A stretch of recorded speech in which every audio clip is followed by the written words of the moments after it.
In the land of grills, yes we are. What do we got here? We got brand new from Pitboss. This is the Phoenix. This is a pellet grill and a charcoal grill, and it's a 22-inch kettle, all in one. This is an exclusive for Walmart, and we got our hands on one of these. I'm gonna do a full review. We're gonna do an honest review. We're gonna tell you everything about it. We're gonna talk about assembly. We're gonna talk about what I paid for it, and then in the end, we're gonna fire it up to see how it runs and let you know my final thoughts. I'll tell you what, it's gonna be a good one. Let's get started.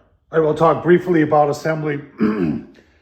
Major components right here is the burn pot, and that all comes just like that. Really, all you're doing is putting the 4 legs on and the wheels on. And there's your cover. You know, if you want to ever know how much assembly there is, there's your blister pack. As you can see, there isn't much for assembly here. We've got the heat diffuser right here. It actually goes on like that. And then this goes above that, and that's where the charcoal is going to be going. And there's your drip cup there. We'll just get it together and give you a look. If you're asking about how much of this is stainless steel, I believe the only thing that's got some stainless steel in it is the burn pot right here. That's where your auger is, where it brings the pellets from there. And right below it, that's your hot rod that gets them going. Let's keep on going. I thought I'd just give you, before I start really assembling here, give you a quick look-see, because a lot of times we don't get to see the underside of our grill. The only time we get to do that is, you know, while we're assembling. So there's a cover plate right here. So if you ever had to change out the hot rod, there's your hot rod here. So you got to do that from below. And here's your vent. That fan right there is what gives air, oxygen over to the burn pot. You see another motor there with a fan. That's your auger motor. So pretty easy accessibility here if you ever had to do some maintenance. If you're wondering, that's going to be where your grease cup hangs. And that's good because you always want to get your grease out of the grill. All right, so there it is all put together. It took 30, 45 minutes. Everything did line up. You got to play with the legs a little bit in order to get them lined up with the bowl. But once I figured out what to do, it was really simple. Ain't a whole lot of assembly. This is pretty easy for one person to do. All right, Walmart.com is where I got it. They didn't have any in the store yet, but you can see I bought one time and I paid $400 for it. All right, so we talked about what I paid for it. We showed you the assembly. Now you're gonna ask me, what's the principle behind this?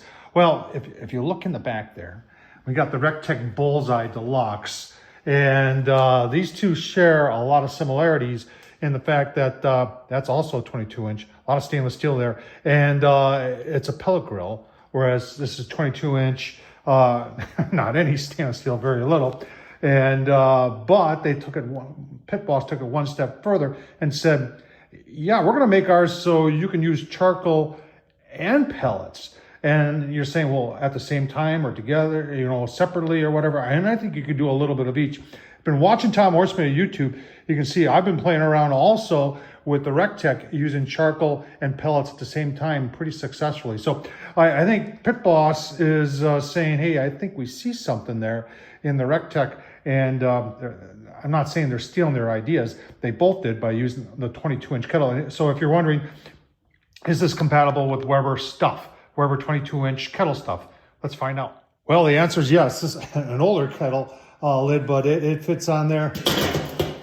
Fits on there snugly. So that means like the Weber 22-inch rotisserie would fit on here. Some of the other aftermarket stuff, like I've got that riser there that I put on the Rectech, obviously that would fit on here also. All right, so there's your specifications. You can see that the hopper is 16 pounds. There's your dimensions. And the total weight after assembly is 101 pounds. All right, starting the front with the front shelf. I just don't understand this whole concept of a 7.5-inch wide shelf. Some people say they do it so you can be closer to the grill, but if that's the case, then they should come out at least wider so you get a tray on there. But it does fold down, and it is made of steel. There are 2 tool hooks. You see them underneath there. One there, kind of in a strange place. Maybe I would have put them on the shelf itself, because you've got reach underneath. You can see them right there in order to get to them. So if I were to redo anything Pitboss, I'd definitely redo that. There's your 16-pound hopper. There is a clean out, if you're wondering. So you got to pull that little plastic plug out there and then open that up, and that opens up that thing right there, and that's where your pellets would come out. You have a digital controller. I doubt it. In fact, I'm almost positive it is not PID. So that means it's going to be on a time cycle, but I could be wrong. There's a bottle opener. Everybody's putting bottle openers on grills. It's your handle for moving it around, so you can move that 100-pound beast around. You got your cord wrap there. 6-inch nice wheels. 6-inch nice wheels on the Pitboss. Let's take a look at the inside. Right, starting with the hood, nice big handle. Here's your vents. And if you're going to notice something here, they don't close all the way. And I think that's per design. So if you're wondering, if you're using charcoal, can you snuff your charcoal out? I don't think they're saying you should be using a whole heck of a lot of charcoal in here. So that's your vent right there. And I think that's more or less for the pellet grill function because there are no other vents right here. So they don't purposely want you to be able to close it all the way. Otherwise, you could snuff out the fire when you're using the pellets. All right, you can see the lid is not hinged, which actually makes it nicer if you want to use Weber accessories, like you want to put the Weber rotisserie on there, or if you want to put something else that fits a Weber 22-inch kettle. Enamel coated grate here. It is 2 pieces, and it's kind of weird the way it's kind of hooks together like that. When I was putting it together, I said, well, I honestly can say I've never seen that before. And I think that's so you can add more charcoal as you're cooking.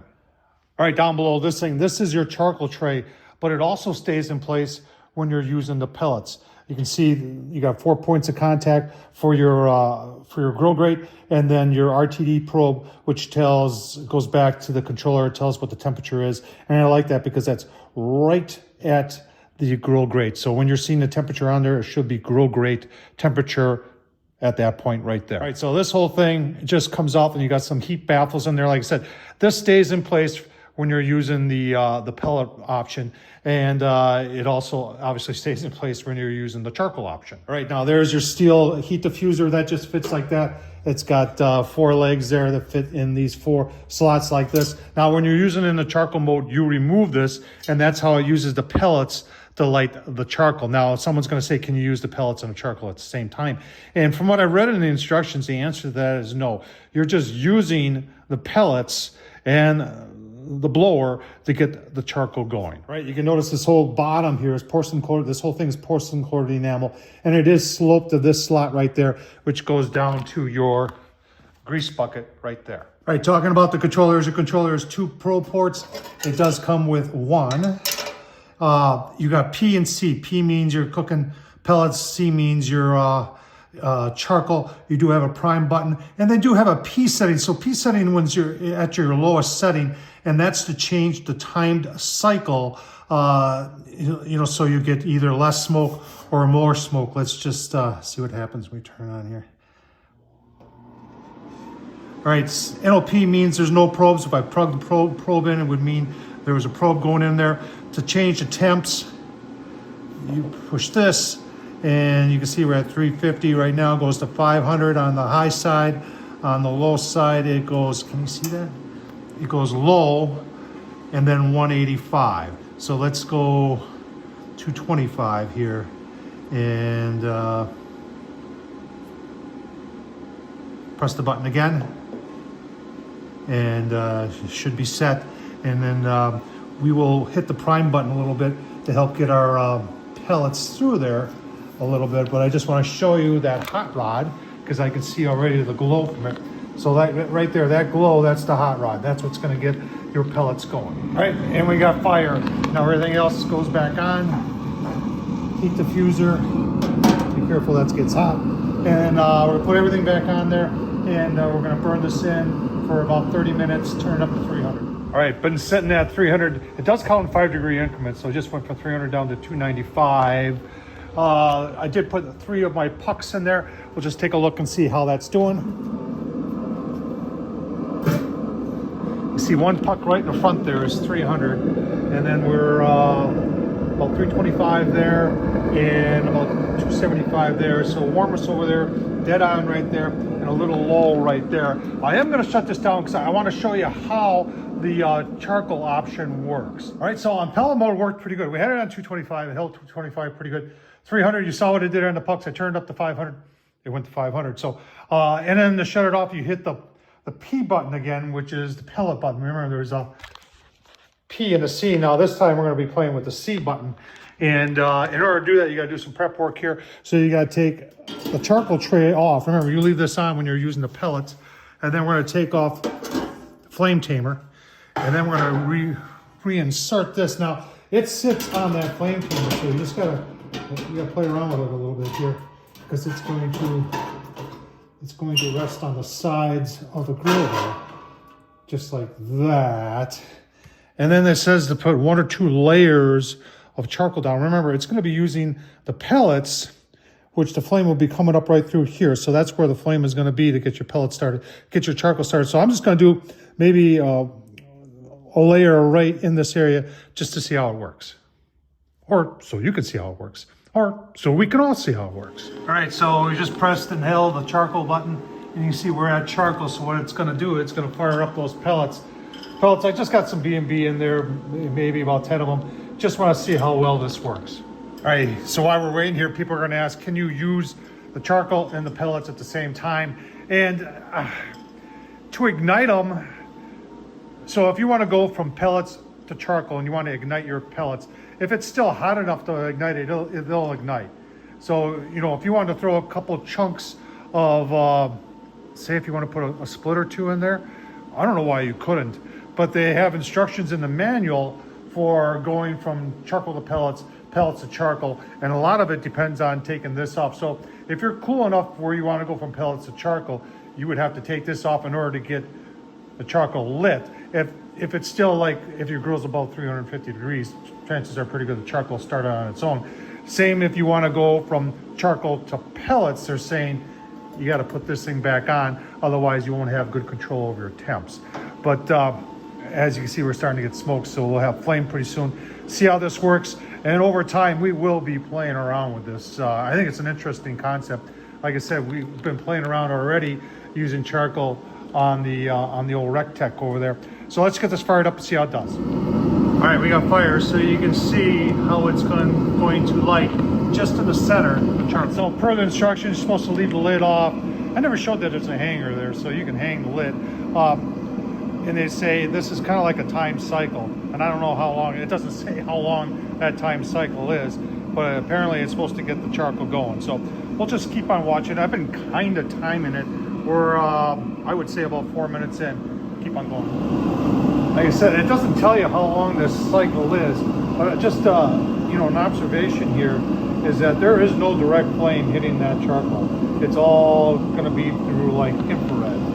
All right, charcoals, it's been about 12 minutes, and you can definitely see they're starting to ash over from the bottom, and I can definitely smell the B&B. So it's definitely lighting. It takes a little more than 10 minutes to get it going, in my opinion. I still don't know how long that cycle is, since the fan has kicked down a little bit though, so I think we're coming close. You know, we didn't really talk about it, but this does have, it shows you when the auger's on, when the fan's on, and it shows you when the starter's on. And I definitely think the temp it wants is 350 to get that charcoal started. All right, we're at 20 minutes. Auger's still putting pellets in, still trying to make 350 degrees. Now, from what I read, it looks like eventually this shuts off, and then you're just left with the charcoal. The question's going to be is, where's the vent underneath? And I'm not sure where that is. All the thing that I can think of is you're getting air up and through here, you know, right underneath the middle there. So, you know, that could be your air, and then you're controlling it with that. I'm not 100% sure. All right, you can hear the fan shut off. I think it's a 30-minute cycle. And right now it's just augering some more pellets in. And I think that's going to shut off too. But the fan shut off, it just shut off. All right, final thoughts on the Phoenix from Pitboss. I think it's pretty cool. You know, I think we're going to see a whole lot more people and manufacturers coming out with. We've seen before some gas pellet options, but now to have pellet/charcoal options that are intentionally built. You know, you saw, if you've been watching Tom Horsman YouTube, and I'll leave the link down below where I use charcoal on the Rectech. You know, there are a lot of potential there. One of the big things about this grill is that it's a 22-inch, so you can use a lot of accessories. Like I said, the rotisserie ring, you can do adapter rings, so you can do a whole lot more cooking on this and have a lot more square inch, available to you. With that thing up there, you could actually hang ribs with this thing. And I think it would work pretty good. I'm impressed with the bigger hopper on this. I love the way that it held temperatures. That was pretty impressive because I don't believe this is a PID unit.